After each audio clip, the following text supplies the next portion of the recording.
नमस्कार, मी स्नेहल पाटकर. बुलेटिनमध्ये तुमचं सगळ्यांचं स्वागत आहे. बुलेटिनच्या सुरुवातीलाच एक ब्रेकिंग बातमी. 21 तारखेला मुख्यमंत्री उद्धव ठाकरे यांनी देवेंद्र फडणवीस यांना फोन केला, पण फडणवीस यांनी फोन उचललेला नाहीये. त्यानंतर मुख्यमंत्र्यांनी त्यांना मेसेजही केला, पण त्यात मजकूर काय होता हे मात्र कळू शकलेलं नाहीये. आत्ताच्या ज्या या राजकीय घडामोडी घडतायत त्याच पार्श्वभूमीवरची ही महत्त्वाची बातमी आपण पाहतोय. 21 तारखेला मुख्यमंत्री उद्धव ठाकरे यांनी देवेंद्र फडणवीस यांना फोन केल्याचं कळतंय. मात्र फडणवीस यांनी मुख्यमंत्री उद्धव ठाकरेंचा फोन उचललेला नाहीये. त्यानंतर मुख्यमंत्र्यांनी त्यांना मेसेज देखील केला, पण त्या मेसेजमध्ये काय मजकूर होता हे मात्र कळू शकलेलं नाहीये. याविषयी अधिक माहिती घेऊयात प्रीती सोमपुरा यांच्याकडून. प्रीती मॅम, काय अपडेट आहे? जी बातमी जे मिळाली आहे त्यामध्ये उद्धव ठाकरे यांनी जे आहे 2 वेळा देवेंद्र फडणवीस यांना फोन केलं होतं, पण ते व्यस्त होते, मीटिंगमध्ये होते, म्हणून त्यांनी फोन घेतला नाही. आणि जे बातमी जे अशी आहे की जे शिवसेनाच्या सूत्रांची बातमी अशी आहे की जेव्हा फोन केला होता तेव्हा फडणवीसांची BJPच्या काही नेत्यासोबत मीटिंग सुरू होती, म्हणून त्यांनी फोन घेतला नाही होता. आणि हे जे सगळं घडलेलं होतं त्यांच्यावर उद्धव ठाकरे त्यांच्यासोबत बोलणार होता. काही BJPच्या लोकांचं असं पण सांगायचं आहे की त्यांनी नंतर जे आहे उद्धव ठाकरेंना असं पण निरोप दिलो की तुम्हाला जे काही सांगायचे आहे, जे काही चर्चा करायची आहे ते आमच्या जे दिल्लीचे जे हायकमांड आहे त्यांच्यासोबत तुम्ही बोला. आणि इतकाच नाही, पण त्यामध्ये असं पण ठरलं होतं की जे काही मीटिंग होणार ते आता दिल्लीचे हायकमांडचे जे लोक आहेत तेच ठरवणार की आजच्या पुढची दिसाई काय होणार आणि महाराष्ट्रामध्ये BJPच्या काय नेमकी भूमिका असणार ते सगळं जे आहे ते आता दिल्ली हायकमांडच ठरवणार आहे.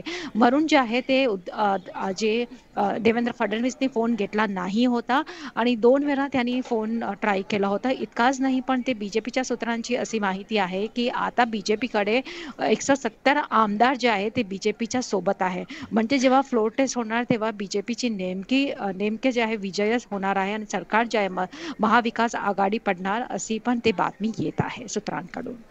प्रीती मॅम, कुठेतरी असं म्हणायचं का की उद्धव ठाकरेंना या बंडाची पुसटशी कल्पनाच होती किंवा आणखी काही, आणि म्हणून त्यांनी हा फोन केला होता? हे जे फोन केला आहे ते नंतर जेव्हा 30 पेक्षा जास्त आमदार जे आहे एकनाथ शिंदे सोबत गेला नंतर त्यांनी हे फोन केला होता. आणि इतकाच नाही, पण ह्याचे पण आहे की जेव्हा उदय सामंत आणि सगळे लोक गेले तेव्हा त्यांनी हे फोन केला होता, कारण तेव्हा त्यांना कल्पना आली असेल की आता माझ्यासोबत जे आहे 3/4 जे बहुमत आहे शिवसेनाच्या ते माझ्यासोबत नाही आहे, म्हणूनच त्यांनी फोन केला असेल.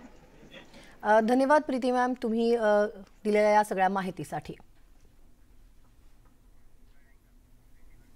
आणि मुनगंटीवार बोलतात, आपण थेट जाऊयात. महाराष्ट्राने एवढा मोठा विरोधी पक्ष कधी पाहिला नाही, मात्र सध्या जो एक डबकं निर्माण झालाय त्या डबक्यात त्यांनी उतरू नये इशारा दिला आहे. असं आहे की त्यांच्या म्हणण्यावर आता काही भाष्य करण्याची वेळ आली नाही. ज्या पद्धतीने महाराष्ट्रामध्ये अस्थिरता वाढेल तेवढंच त्यांचंही मन हे चंचल आणि अस्थिर होईल. अस्थिर मनाने ते काय भाष्य करतील याचा भरोसा नाही. आणि म्हणून डबकं असे नवीन शब्द, वराह, रेडे असे नवीन शब्द महाराष्ट्रात अजून काही दिवस ऐकावे लागतील असं वाटतं. सुधीर भाऊ, आपण काल बोलला होता की काही दिवस जे आहे ते भाजपची आता वेट अँड वॉचची भूमिका असणार आहे. नेमकी किती दिवस वेट अँड वॉचची भूमिका अजून असणार? जेवढे दिवस आवश्यकता असेल तेवढे दिवस वेट अँड वॉचची भूमिका असेल. शेवटी वेट अँड वॉचची भूमिका याचा अर्थ त्याला दिवसाची मर्यादित बांधता नाही येणार ना. आज जी अस्थिर परिस्थिती आहे त्या अस्थिर परिस्थितीमध्ये आम्ही लक्ष ठेवून आहोत की महाराष्ट्राच्या जनतेचं नुकसान होऊ नये. स्वार्थाच्या खुर्चीच्या बाजारात ज्यांनी 24 ऑक्टोबर 2019ला दुपारी 4 वाजता पत्रकार परिषद घेऊन गद्दारीची भाषा केली, महाराष्ट्राच्या जनादेशाचा अवमान केला, आमच्यासाठी महाराष्ट्राची जनता नाही फक्त आणि फक्त खुर्ची प्रिय आहे ही भावना केली, आज अशा अस्थिर परिस्थितीमध्ये महाराष्ट्राच्या जनतेच्या नशिबात चांगले दिवस यावे, सुजगाम सुफगाम महाराष्ट्रासाठी आणि प्रगत महाराष्ट्रासाठी काम करण्यासाठी भारतीय जनता पार्टी निश्चितपणे वेट अँड वॉचच्या भूमिकेत राहील. वाटत नाही की राज्यपालांनी आता उद्धव ठाकरे सरकारला विश्वासमत देण्यासाठी बोललं पाहिजे, कारण अल्पमतात जर सरकार आलं असेल तर अस्थिरता दूर करण्यासाठी आता सरकारने स्वतःचा विश्वासमत प्रूव्ह करण्याची वेळ आलेली आहे. मला तर वाटतं की आता असणाऱ्या महाविकास आघाडीने आत्मचिंतन करावं. त्यांच्याकडे बहुमत आहे की नाही हे त्यांनी विचारपूर्वक समजून घ्यावं. आणि जर त्यांच्याकडे बहुमत नसेल तर त्यांनीच योग्य निर्णय करावा जनहिताचा.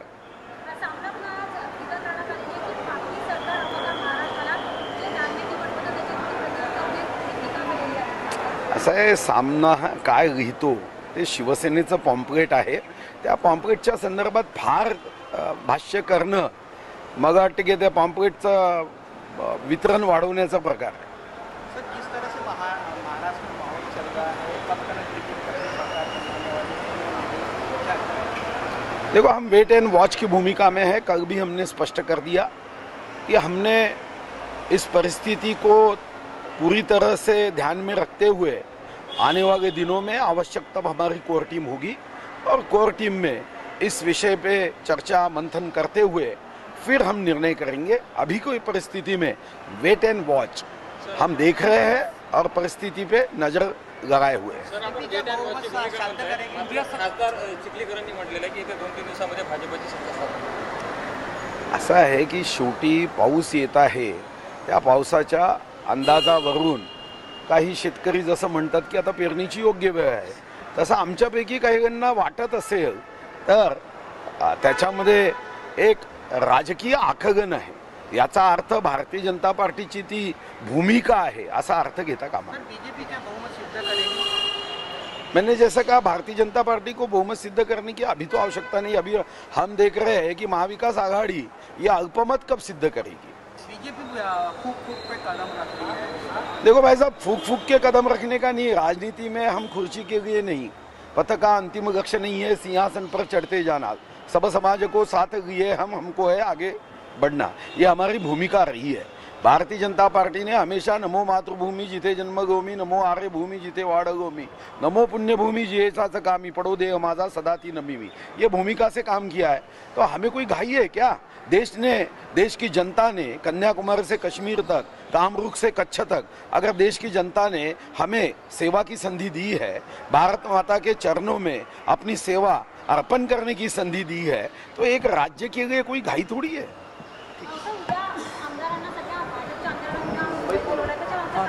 त्याच्या मागचं कारण स्पष्ट आहे. काल आम्ही कोर टीम मध्ये असं ठरवलं की एखाद्या वेळी चुकून आमदार विदेशात गेले, न सांगता राज्याच्या बाहेर गेले, अचानकपणे अशा ठिकाणी गेलेत की त्यांना आपण बोलवू शकणार नाही. मग अशा प्रसंगात त्यांना आम्ही असं सांगितलं की आपापल्या मतदारसंघात जनतेची सेवा करा.